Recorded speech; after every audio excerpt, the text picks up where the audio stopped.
देखिए जीवन में ना अपने अंदर से अहंकार बिल्कुल निकाल दीजिएगा। अहंकार बहुत ही खराब चीज है। कहते हैं कि अहंकार में इंसान को इंसान नहीं दिखता, छत पे चढ़ जाओ तो खुद का मकान नहीं दिखता। अहंकार नहीं करना चाहिए। छत को बहुत गुरूर था छत होने का, एक मंजिल और बनी और छत फर्श हो गया। अहंकार कभी नहीं कीजिएगा।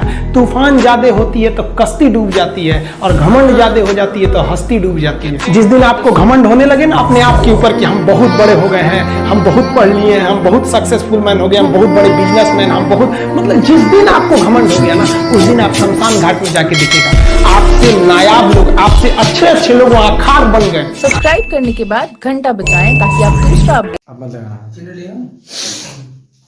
देखो प्रेजेंट इंडेफिनिट टेंस का मतलब क्या होता है?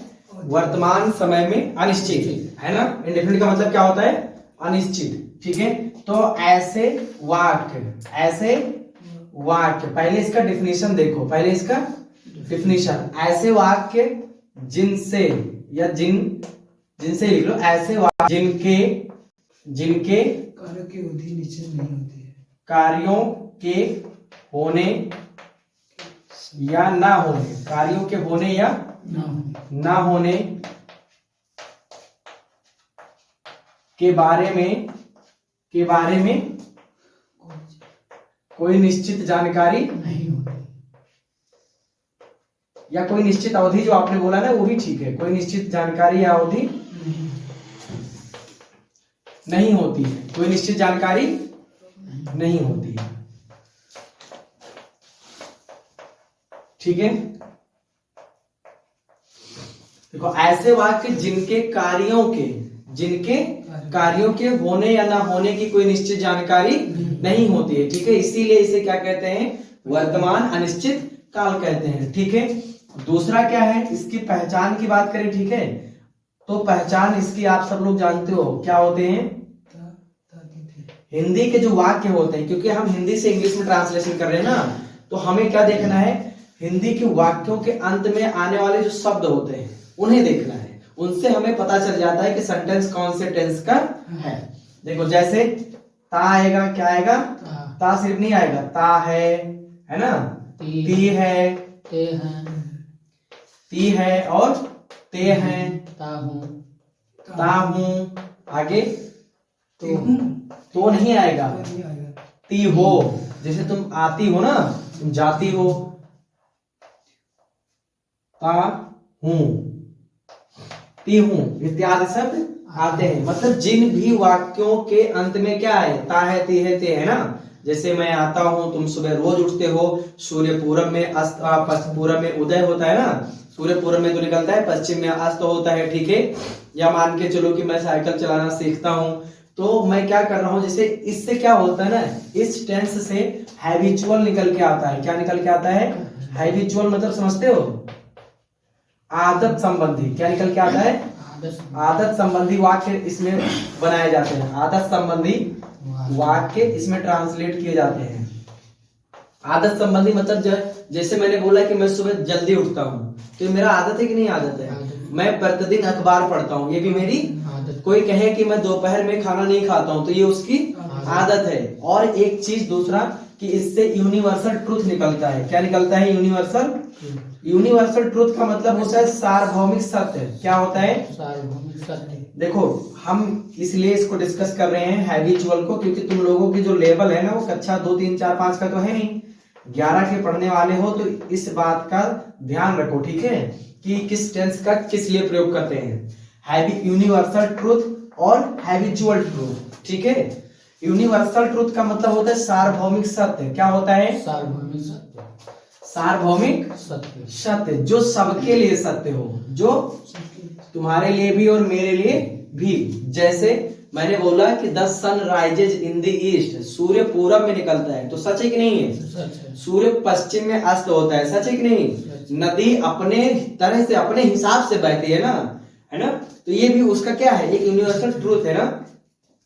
या जैसे मैंने बोला कि ठीक है, मान के चलो हैबिचुअल में मैंने बता ही दिया कि I wake up early in the morning, I wake up early in the, मैं सुबह जल्दी उठता हूँ, मैं सुबह जल्दी उठता हूँ। तो ये मेरी क्या है? हैबिचुअल है, यानी आदत संबंधी है। क्या है ये?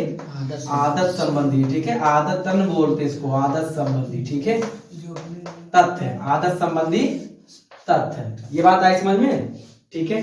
अब देखो यहाँ पे एक चीज का हमेशा ध्यान रखना, ठीक है, ये आपको पहला फैक्ट क्या है, ऐसे वाक्य जिनके कार्यों के होने या न होने की कोई निश्चित जानकारी नहीं होती। दूसरा क्या पहचान है, ता है, ती है, ता हो इत्यादि शब्द। और तीसरी पहचान क्या है, यूनिवर्सल ट्रूथ हो सकता है और हैबिचुअल ट्रूथ हो सकता है, ठीक है। जैसे एग्जांपल दूं तो मैं प्रतिदिन पार्क घूमने जाता हूं, मैं प्रतिदिन पार्क घूमने, देखो इनको ट्रांसलेट करने का नियम अभी हम नहीं सीख रहे हैं, अभी हम ये सीख रहे हैं कि प्रेजेंट इंडेफिनिट टेंस होता क्या है, ठीक है। मैं प्रतिदिन पार्क घूमने जाता हूँ, तो ये मेरी आदत है कि नहीं है, आदत है। ये भी चलता है। ठीक है। जैसे मैंने बोला कि मान के चलो कुत्ता, ठीक है, रात में भौंकता है, कुत्ता रात में, तो ये कुत्ते की आदत है ना, कुत्ता रात में भौंकता है, कुत्ता रात में भौंकता है। अब ये कुत्ते की आदत है कि नहीं है, आदत है। तो ये आदत में आ जाएगा, ठीक है, भौंकता है। ये चीज आई समझ में। अब सर दो में पहला यूनिवर्सल वाला, यूनिवर्सल वाला लिख लो। जैसे कि मैंने बोला कि the sun rises in the east, the sun rises in the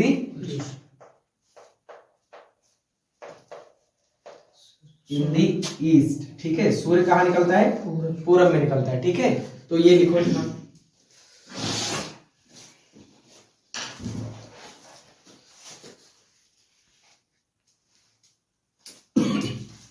देखो ये चार बातें समझ में आई।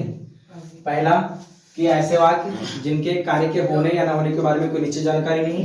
दूसरा पहचान। तीसरा वाक्य कैसे होंगे, यूनिवर्सल शब्द भी होंगे और कैसे होंगे, हैबिचुअल भी होंगे, ठीक है।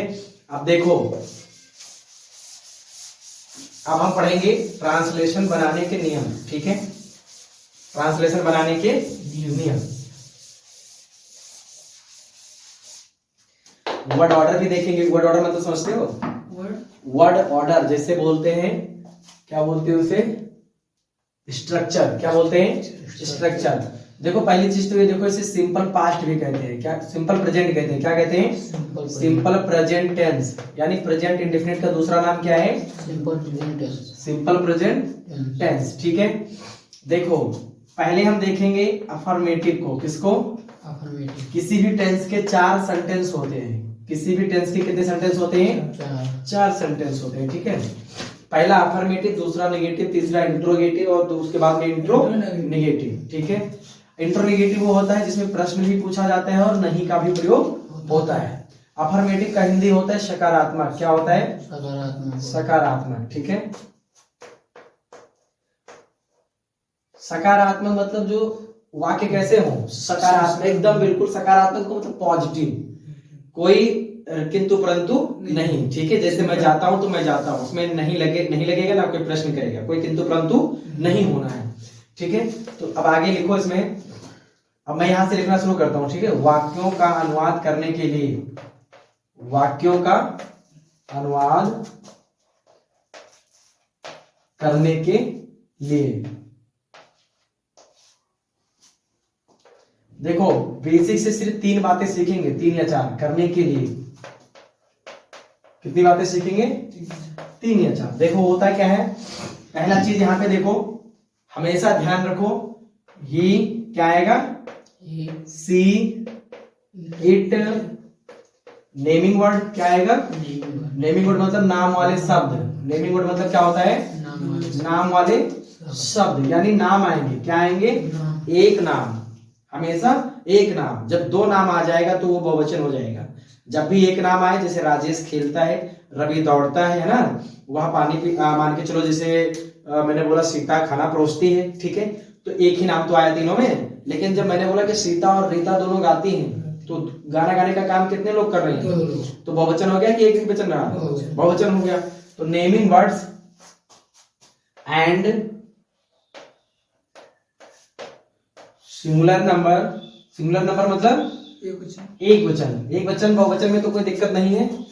सिंगुलर नंबर थर्ड पर्सन के साथ, कौन से पर्सन के साथ, थर्ड पर्सन। थर्ड पर्सन हमेशा कौन होता है, फर्स्ट पर्सन कौन होता है बताओ, पर्सन जानते हो? मैं। फर्स्ट पर्सन हमेशा कौन होता है? I। मैं, यानी आई। और सेकंड पर्सन यू। यू। और third person they. They, he, she, it, they. जैसे देखो फर्स्ट पर्सन अपने आप को हमेशा फर्स्ट पे रखेगा, फर्स्ट पर्सन कभी दूसरे को बीच में नहीं आने देगा। जैसे फर्स्ट पर्सन जो फर्स्ट होगा वो अपनी तो बात करेगा। मैंने बोला कि आई ईट द मैंगो, मैं आम खाता हूँ। कौन आम खाता है? मैं। तो मैं अकेला हूँ कि 4 लोग और साथ में खाते हैं? इसीलिए फर्स्ट पर्सन में जो आई होता है वो एक वचन होता है। कैसा होता है? एक वचन, सिंगुलर, ठीक है। और जब मैं बोलूं कि हम आम खाते हैं, कौन आम खाता है? हम आम खाते हैं। तो हम में अकेले ही खा रहे हैं कि और भी लोग हैं? और भी लोग हैं, और एक से अधिक हैं। गिना तो नहीं जा रहा है ना, बताया नहीं जा रहा कि कितने लोग आम खाते हैं, लेकिन ये बताया जा रहा है कि हम आम खाते हैं और एक से अधिक लोग हैं, ठीक है। तो वो जो बी होगा क्या होगा? बी। वो कैसा होगा? प्लुरल होगा। कैसा होगा? प्लुरल होगा। अब यू की बात करें, किसकी बात करें? यू। तो यू एक वचन ही होता है और बहुवचन भी। जैसे मैंने बोला कि तुम अच्छा नहीं कर रहे हो, ठीक है, या तुम आजकल गायब रहते हो, ठीक है, या तुम पढ़ने क्यों नहीं आ रहे हो, ठीक है, या तुम कौन हो। तो मैंने किसी एक से पूछा नहीं। लेकिन जब मैं बोलूंगा कि आप पढ़ने क्यों नहीं आ रहे, आप लोग कहाँ रहते हो, है ना, तो मैंने जब लोग लगा दिया आपके साथ में, या मैंने आप बोल दिया, तो कई सारे लोग आ गए उसमें, यानी तुम का भी आपका भी। एक आदमी के लिए जो सेकंड पर्सन में है उसके लिए भी, और जो बहुत लोग हैं उसके लिए भी क्या लगेगा? यू। यू ही लगेगा, ठीक है। तो देखो यहाँ पर यू कौन सा पर्सन हो गया? Third person. सेकेंड। ये फर्स्ट पर्सन हो गया। ये क्या हो गया? ये दोनों आपके फर्स्ट पर्सन हो गए, ठीक है, आई और बी। यू कौन सा पर्सन हो गया? सेकेंड। और जो बचा आपका ही, क्या बचा? और सी। कौन बचा? सी। ही यूज किया जाता है किसके लिए? मेल के लिए। किसके लिए? जैसे मैं बोलूं वह गाता है तो क्या लगेगा? और जब मैं बोलूं कि वह गाती है तो सी लगेगा। सी किसके लिए लगता है? फीमेल के लिए। और इट लगता है जानवर के लिए या बच्चे के लिए। जानवर के लिए या बच्चे के लिए। जैसे मैं बोलूं कि I have a pet dog, मेरे पास एक पालतू कुत्ता है। इट लुक्स प्रेटी वेल, और ये बहुत अच्छा दिखता है। हम डॉग के लिए या जानवर के लिए या बच्चे के लिए वह शब्द का प्रयोग नहीं करते हैं। छोटे बच्चे के लिए क्या प्रयोग करते हैं? इट का। किसका प्रयोग करते हैं? इट का प्रयोग करते हैं, ठीक है। ही, सी, इट। और आपका जो नाम होता है ये क्या होते हैं? थर्ड पर्सन होते हैं। मान के चलो जैसे मैंने बोला कि राजेश एक अच्छा लड़का है, राजेश गाना गाता है, तो मैं फर्स्ट पर्सन हो गया, तुम सुनने वाले सेकंड हो गए, और हम बात किसके बारे में कर रहे हैं? राजेश के। जैसे मैंने बोला कि वह दिल्ली रहता है, तो मैं फर्स्ट पर्सन, तुम सुनने वाले सेकंड पर्सन, और हम किसके बारे में बात करें? वह के बारे में। तो वह कौन सा पर्सन हो गया? थर्ड बदतमीज। जब मैं फर्स्ट पर्सन हूं, मैं बोल रहा हूं, तुम सुन रहे हो, तो किसके बारे में बात चल रही है? Third person. वह हमेशा थर्ड पर्सन होगा, ठीक है। वह किसी के सामने नहीं होता है, इस बात का ध्यान रखना, ठीक है। तो ये कौन से पर्सन होंगे? यानी बात को कहने वाला फर्स्ट, सुनने वाला सेकंड, और जिसके बारे में बात की जा रही है वो थर्ड पर्सन। ये पर्सन समझ में आया, ठीक है। तो यहाँ पर थर्ड पर्सन जो होंगे, यानी ही, सी, इट और नेम, ये जलाओ, ठीक है। तो ये थर्ड पर्सन के साथ में, यानी ही, सी, इट नाम वाले शब्द, और किसके? सिंगुलर नंबर यानी एक वचन, और थर्ड पर्सन के साथ में क्या लगाएंगे? वर्ब की फर्स्ट फॉर्म में। वर्ब के फॉर्म जानते हो? वर्ब के फर्स्ट फॉर्म में क्या लगा देंगे? यस या ईएस जोड़ देते हैं, ठीक है। वर्ब के 4 फॉर्म होते हैं या 5 फॉर्म होते हैं। कितने फॉर्म होते हैं? 4 या 5। B1, ठीक है, B2, B3, B4 और B5। B5 कहते हैं जब वर्ब की फर्स्ट फॉर्म में यस या यस लगा दोगे तब, ठीक है। सब्जेक्ट क्या होता है? वर्ब क्या होता है? ये जानते हो? ऑब्जेक्ट जानते हो? नहीं जानते हो तो अभी बता दे, कोई दिक्कत नहीं है, ठीक है। बताओ सब्जेक्ट क्या होता है? सब्जेक्ट जैसे, चलो एक बार ये नियम लिख लो, हम तुरंत बता रहे हैं, ठीक है। जो कार्य कर रहा है सब्जेक्ट। हाँ ठीक है, ठीक है। चलो दूसरा नियम देखो यहाँ पे, अभी हम बता रहे हैं कि सब्जेक्ट और ऑब्जेक्ट वर्ब होता क्या है, ठीक है। पहले ये देख लो एक बार, नहीं तो फ्लो टूट जाता है, ठीक है। तो ये नियम आई समझ में पहला, कि वर्ब के फर्स्ट फॉर्म में क्या करेंगे? यस या यस लगा देंगे अगर हमारा सब्जेक्ट कैसा होगा? ही, सी, इट, या फिर किसी का नाम आएगा, या फिर एक वचन होगा, इतना जान लो, ठीक है। दूसरा देखो यहाँ पे आई क्या होगा? आई, वी, यू या दे आ जाए। ये देखो है तो ये बहुत पुराना तरीका सीखने का, प्रेजेंट इंडेफिनिट टेंस को पढ़ने का बहुत पुराना तरीका है। अब ऐसे नहीं पढ़ता है कोई भी टेंस को ऐसे नहीं पढ़ता है, लेकिन सीखने का ये पहला तरीका है ना, तो इसे सीखो पहले, फिर बाद में हम सीखेंगे अच्छे तरीके से, ठीक है। आई बी यू दे ये बहुवचन होते हैं कि नहीं होते हैं? आई कौन सा पर्सन है? First person. तो ये एक वचन है कि बहुवचन है? दोनों में है ना वहाँ पर। आई फर्स्ट पर्सन है, सिंगुलर मैंने लिखा है, और बी कैसा लिखा है? प्लूरल। तो आई फर्स्ट पर्सन है, इस वजह से इसके साथ यस या यस नहीं लगेगा, है तो ये एक वचन, लेकिन ये क्या है? फर्स्ट पर्सन है। हम यस या यस सिर्फ थर्ड पर्सन के साथ लगाएंगे। किसके साथ? जब भी कोई पूछे प्रेजेंट इंडेफिनिट टेंस में यस या यस किसके साथ लगता है, तो किसके साथ बताओगे? थर्ड पर्सन के साथ। Third person. किसके साथ लगेगा? थर्ड थर्ड पर्सन के साथ। फर्स्ट पर्सन या सेकंड पर्सन के साथ में बिल्कुल भी नहीं लगेगा। और एक चीज, जैसे ये यहाँ पर ही सी इट नेम, वैसे ही दे भी थर्ड पर्सन है। क्या है? दे भी थर्ड पर्सन है, लेकिन दे एक वचन है कि बहुवचन? बहुवचन। वह। दे का मतलब क्या निकलता है? वह मतलब बहुत लोग हैं। जैसे मैं बोलूं कि मैं अपने दोस्तों के साथ दिल्ली गया था, वह अब वहीं पर रहते हैं, तो वह कहाँ रह रहे हैं? वहीं पर। और एक से अधिक है, क्योंकि मैंने पहले ही बोला ना कि दोस्तों, बोला कि नहीं बोला? तो मैंने दोस्तों यानी एक से अधिक दोस्त थे मेरे, उनके लिए मैंने कौन सा शब्द यूज किया? वह। तो ये बहुवचन है, इस बात का ध्यान रखना, ठीक है। तो आई बी यू दे के साथ में सिर्फ वर्ब की फर्स्ट फॉर्म का प्रयोग करते हैं, यस या यस का प्रयोग नहीं करते हैं।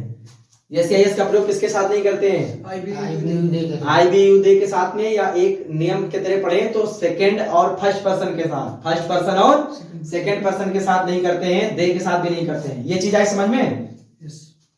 अब देखो अगला रूल देखो, होता है क्या है? प्रेजेंट इंडेफिनिट टेंस में या सिंपल प्रेजेंट टेंस में इज एम आर का प्रयोग नहीं करते हैं। इज एम आर का प्रयोग नहीं करते हैं। ना ही वर्ब की फर्स्ट फॉर्म में आईएनजी का प्रयोग करते हैं। कुक लिखेंगे कुकिंग, लेकिन नहीं लिखेंगे। रन लिखेंगे रनिंग नहीं लिखेंगे, ठीक है। इस बात का ध्यान रखना। इतना लिखो पहले, फिर समझाते हैं। अरे तू चले दो। देखो अब हम देखेंगे स्ट्रक्चर। क्या देखेंगे? स्ट्रक्चर मतलब होता है वर्ड ऑर्डर। नहीं क्लियर ना? छोड़ दो, कहाँ मर गई? देखो वर्ड ऑर्डर स्ट्रक्चर बोलते हैं, ठीक है। तो अब हम सबसे पहले स्ट्रक्चर किसका देखेंगे? अफर्मेटिव का। और ये मतलब निगेटिव, और आई मतलब इंट्रोगेटिव, और आई एन मतलब इंट्रोगेटिव। तो देखो अफर्मेटिव में सबसे पहले सब्जेक्ट लगाते हैं। क्या लगाते हैं? सब्जेक्ट, ठीक है। उसके बाद में आप क्या करते हो? सब्जेक्ट एक वचन है कि बहुवचन है, इसको देख के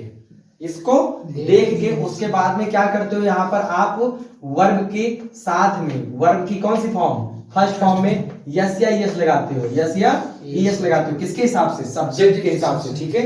सब्जेक्ट एक वचन होगा तो यस या यस लगेगा, सब्जेक्ट एक वचन नहीं होगा तो यस या यस नहीं लगेगा। उसके बाद में क्या लगाते हो? ऑब्जेक्ट। क्या लगाते हो? ऑब्जेक्ट, ठीक है। उसके बाद में आप क्या करते हो? यहाँ पे फुल स्टॉप लगा देते हो, ठीक है।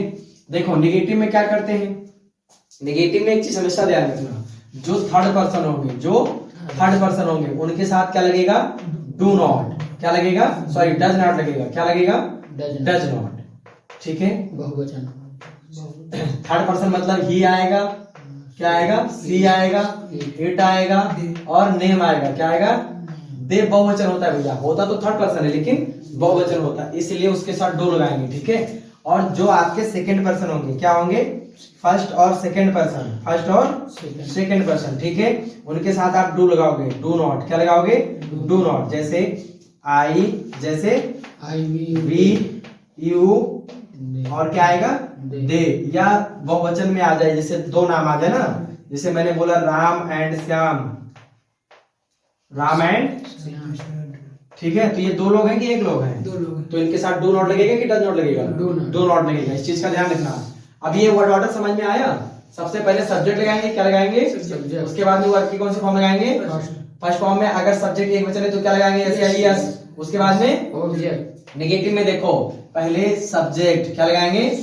सब्जेक्ट में समझा देता हूँ। इसी में सब्जेक्ट का मतलब बेसिकली होता है काम को करने वाला, या जिसके बारे में पूरा सब्जेक्ट पूरा सेंटेंस बात करता है।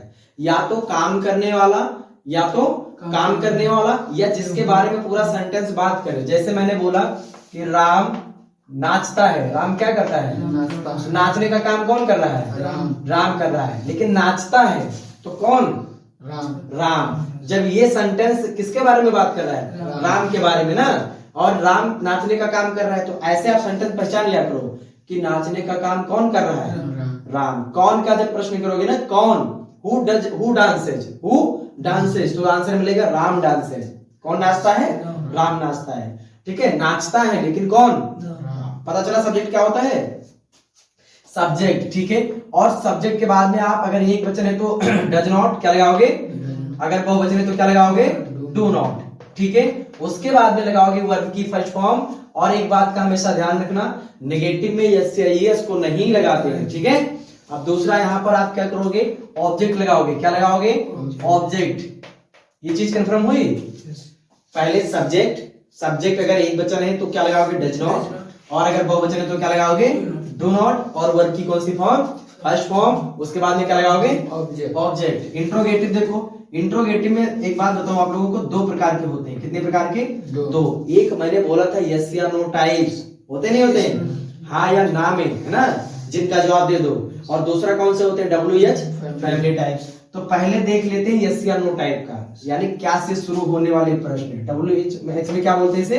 क्या से शुरू होने वाले प्रश्न। दूसरा हमारा क्या है? WH types. ठीक है, तो पहले देखते हैं क्या से शुरू होने वाले का ना। इसमें हम सबसे पहले हेल्पिंग वर्ब लगाते हैं। क्या लगाते हैं? Helping verb. अब मुझे बताओ, डू किसके साथ लगता है? बहुवचन या एक वचन जो भी है ना, बहुवचन या फिर फर्स्ट पर्सन के साथ ना, सेकेंड पर्सन या फर्स्ट पर्सन के साथ। आई के साथ भी डू लगेगा। ठीक है, यू बी दे के साथ भी क्या लगेगा? डू। ठीक है, अभी समझाता हूं, अभी ये सिर्फ देखो। उसके बाद में पहले हेल्पिंग वर्ब भी लगाएंगे। इन्हें क्या कहते हैं? Helping verb. क्या कहते हैं इन्हें? Helping verb. ये प्रेजेंट टेंस की हेल्पिंग वर्ब है, डू या डज। ठीक है, और इन्हें कहते हैं सहायक क्रिया। हिंदी में क्या कहते हैं? सहायक क्रिया। ठीक है, इन्हें कहते हैं हेल्पिंग वर्ब। इस चीज का हमेशा ध्यान रखना। ठीक है, और उसके बाद में हम लगाते हैं सब्जेक्ट। क्या लगाते हैं? सब्जेक्ट। ठीक है, और सब्जेक्ट कैसा है? एक वचन है तो डज, बहुवचन है तो डू। लेकिन कब लगेगा? सब्जेक्ट से पहले। उसके बाद में वर्ब की कौन सी फॉर्म? यस या यस लगेगा कि नहीं लगेगा? नहीं लगेगा। यस या यस नहीं लगेगा। उसके बाद में लग जाएगा यहाँ पे क्वेश्चन मार्क। ठीक है, दूसरा देखो यहाँ पे WH वाला। WH वाले में क्या करते हैं? सबसे पहले WH को लिखते हैं। WH मतलब वाई, व्हाट, बीच में आ जाए। हाँ, जो बीच में आ जाए ना, जैसे तुम कब खाना खाते हो, तुम कहाँ घूमने जाते हो, क्या क्लियर नहीं है? तो ये बार क्या देख रहे हो बदतमीज? बहुत हो जाता है कहूँ कोई बिचवा में मैं हाँ कहूँ कोई बिचवा में जूम वो सो लगा था जूम अपने आप पर यही देखा करता। तो क्लिक कर दिया करो, मैं हम देखी अभी है। अभी इस समय ना हल्का है तो अब क्लियर मेरे चलने से होता है वो। तो सबसे पहले लगाएंगे WH को। किसको लगाएंगे? WH को। उसके बाद में हेल्पिंग वर्ब। उसके बाद में क्या लगाएंगे? Helping verb. ठीक है, किसके हिसाब से? सब्जेक्ट के हिसाब से। अगर सब्जेक्ट एक वचन तो डज और बहुवचन तो डू। अगर सब्जेक्ट एक वचन है तो यहाँ पर क्या लगाओगे? Helping verb does. और अगर बहुवचन है तो डू। उसके बाद में वर्ब की कौन सी फॉर्म? फर्स्ट। यस या यस लगेगा नहीं लगेगा? नहीं लगेगा। ऑब्जेक्ट लग जाएगा। ठीक है, ऑब्जेक्ट के बाद क्या करेंगे? Question mark. अब देखो यहाँ पर मैंने लिखा हुआ है इंट्रोनेगेटिव। क्या लिखा है? इंट्रोनेगेटिव का मतलब होता है सीधा सा कि प्रश्न भी पूछा जाए और ना भी। जैसे मैं बोलूं कि क्या तुम खाना नहीं खाते हो? क्या तुम रोज पढ़ने नहीं जाते हो? है ना, क्या तुम सुबह जल्दी उठते हो? नहीं, मैंने बोला कि क्या तुम सुबह जल्दी नहीं उठते हो, तो क्या भी आया और नहीं भी आया। क्या भी आया और नहीं भी आया। ठीक है, तो इन्हें हम बोलेंगे इंट्रोनेगेटिव यानी प्रश्नवाचक नकारात्मक वाक्य। तो इसमें भी दो केस होगा, इसमें भी दो केस होगा। एक तो ये हो सकता है, एक ये हो सकता है ना। तो अगर मान के चलो यस या नो टाइप है तो सबसे पहले क्या लगाएंगे? डू या डज। डू या डज। उसके बाद में सब्जेक्ट लगाएंगे। क्या लगाएंगे? और सब्जेक्ट के बाद में ही नॉट लगाएंगे। नॉट कब लगाएंगे? सब्जेक्ट के बाद में। उसके बाद में आप क्या करोगे? वर्ब की फर्स्ट फॉर्म। उसके बाद में ऑब्जेक्ट। उसके बाद में क्वेश्चन मार्क। दूसरा कैसे बनेगा? इसके हिसाब से बनेगा और सब्जेक्ट के बाद में क्या लग जाएगा? नॉट लग जाएगा। ठीक है, बना के दिखाऊं। जैसे देखो WH लगाया प्लस क्या लगाया? हेल्पिंग वर्ब प्लस क्या लगाया? सब्जेक्ट। अब नॉट कहाँ लग जाएगा? सब्जेक्ट के बाद में। उसके बाद में क्या लगाएंगे? B1 वर्ब की ऑब्जेक्ट लगा के क्वेश्चन मार्क। ये बात आई समझ में? अब इसे लिखो, फिर कुछ एक्सरसाइज करते हैं।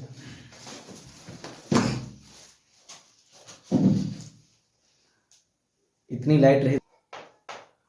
मैं प्रतिदिन पार्क जाता हूँ।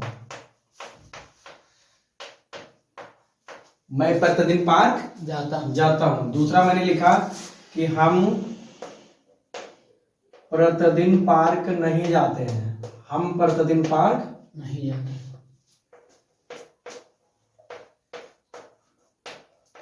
हम प्रतिदिन पार्क नहीं जाते हैं। ठीक है, अब दूसरा देखो, तीसरा, क्या तुम प्रतिदिन पार्क जाते हो? क्या तुम प्रतिदिन पार्क जाते हो? क्या तुम प्रतिदिन पार्क जाते हैं। ठीक है, और फिर अगला देखो, वह प्रतिदिन कहाँ जाते हैं? वह प्रतिदिन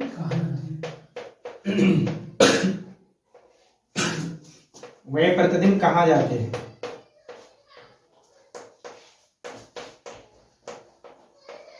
वह प्रतिदिन कहाँ जाते हैं? जैसे मैं प्रतिदिन पार्क जाता हूं, हम प्रतिदिन पार्क नहीं जाते हैं। क्या तुम प्रतिदिन पार्क जाते हो? वह प्रतिदिन कहाँ जाते हैं?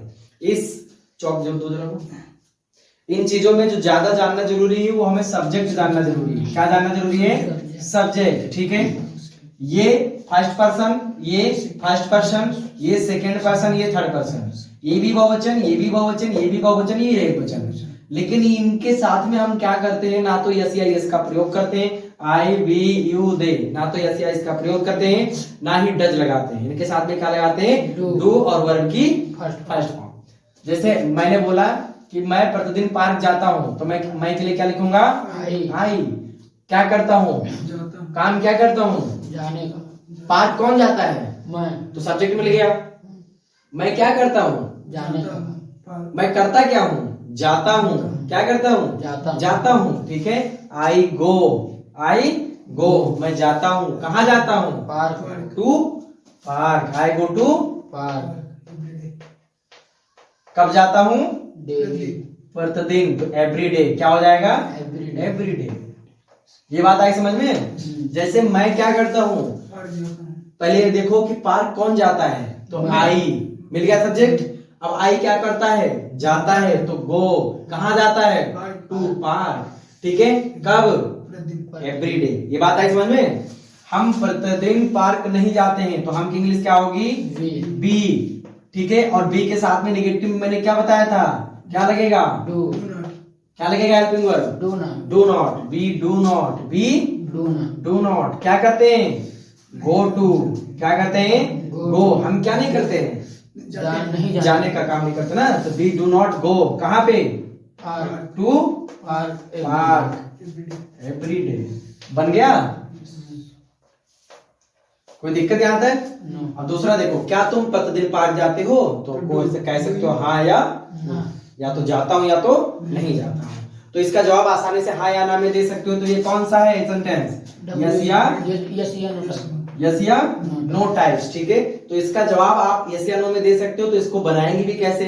यस या नो टाइप में। जैसा स्ट्रक्चर मैंने लिखवाया था कि अगर सब्जेक्ट हमारा एक वचन होगा तो डज आगे लगा देना, बहुवचन होगा तो आगे डू लगा देना। तो आगे क्या लगा दूं मैं? डू। चलो डू लगा दिया मैंने, डू। अब उसके बाद में मैंने क्या बोला था? सब्जेक्ट लगाना। क्या लगाना? तो डू यू तुम क्या करते हो? जाने का काम। तो डू यू गो कहाँ? To park. Do you go to park कब? Every day. क्या तुम रोज या प्रतिदिन पार्क जाते हो? बन गया नहीं बन गया? अब देखो, इसमें पूछा गया है कि वह प्रतिदिन कहाँ जाते हैं, तो इसमें आपको हाँ या ना में तो आंसर नहीं कर सकते, तुम्हें बताना पड़ेगा कि वह प्रतिदिन कहाँ जाते हैं। ठीक है, तो तुम कैसे बताओगे? पहले क्या लगाएंगे हम? WH। पहले क्या लगाएंगे? WH। तो WH इसमें क्या हो जाएगा? वेयर। और वह जाते हैं, तो वह एक वचन है कि बहुवचन? वह तो बहुवचन। तो एक क्या लगेगा? हेल्पिंग वर्ब क्या लगेगा? डू या डू लगेगा ना। तो वेयर डू, और सब्जेक्ट हमारा क्या है? When. Where do they, where do they. अब क्या करते हैं? Go. Where do go to park. अरे पार्क इसमें है ही नहीं, पूछा गया है ना। Where do they go every day. वे प्रतिदिन कहाँ जाते हैं, पूछा गया है ना। अब जब यही बता दिया जाएगा कि वे प्रतिदिन कहाँ जाते हैं, तो भाई 5 बता दे तो प्रश्न कैसे पूछेंगे ना। तुम बोलो मैं प्रतिदिन आम खाता हूँ, मैं तुमसे पूछूं तुम प्रतिदिन क्या खाते हो, तो आम तो उसमें से हट जाएगा ना। मैं पूछ रहा हूँ, ठीक है। ये शब्द ये सारे आए समझ में, ठीक है। लिखो लिखो मत इसे, ठीक है। और हम ट्रांसलेशन करते हैं ना कुछ, ताकि समझ में आ जाए ना। ये चीज आई समझ में। अब थर्ड पर्सन का समझ लें या भी और यही समझ लें। समझ लिया है, थर्ड पर्सन का है, यही सब ये समझ में आएगा। समझ में आ गया 30%। ये आ गया है समझ में। दोबारा मुझे बताओ, जैसे इसका बताओ मुझे, क्या तुम रोज नहाते हो? बताओ इसका आंसर, क्या तुम रोज नहाते हो? दोनों लोग बनाओ।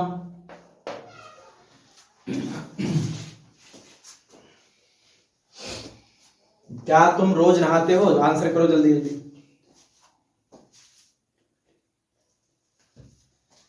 Do you bath? हाँ, डू यू बाथ डेली? बात की स्पेलिंग बताओ। BATH? BATHE होता है, बात डेली। डू यू बात डेली। Question mark. अब मुझे बताओ, हम प्रतिदिन क्यों नहाते हैं? बताओ, हम डेली क्यों नहाते हैं? Why do we? चलो, why Do we do we bath bath every day? Every day. Question. सही है। ये बात आई समझ में सूर्याल? हाँ। अब उस थर्ड पर्सन समझ ले। थर्ड पर्सन देखो, जैसे मैंने लिखा, वह शाम को बाजार जाता है। वह कब जाता है? शाम को ये उसकी आदत भी मान के चलो ना, ये उसकी आदत है ना। वह शाम को बाजार जाता है, ठीक है। शाम को कहाँ जाता है? बाजार जाता है। वह शाम को बाजार जाता है, ठीक है। फिर मैंने लिखा कि वह शाम को बाजार नहीं जाती है। वह शाम को बाजार नहीं जाती। शाम को बाजार नहीं जाती।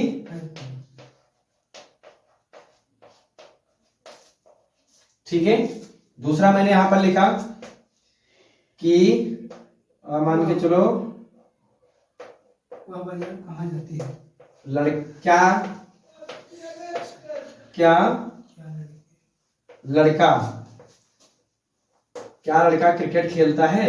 क्या लड़का क्रिकेट खेलता है। क्या लड़का क्रिकेट खेलता है। अब अगला लिखो,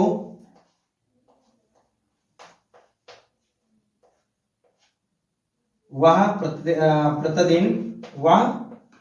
प्रतिदिन कहाँ जाता है? वह प्रतिदिन कहाँ जाता है? देखो, वह शाम को बाजार जाता है, तो वह क्या है? एक वचन है ना, थर्ड पर्सन है ना, पक्का। तो वह के इंग्लिश क्या होती है? ही। हम यहाँ देखेंगे, ठीक है।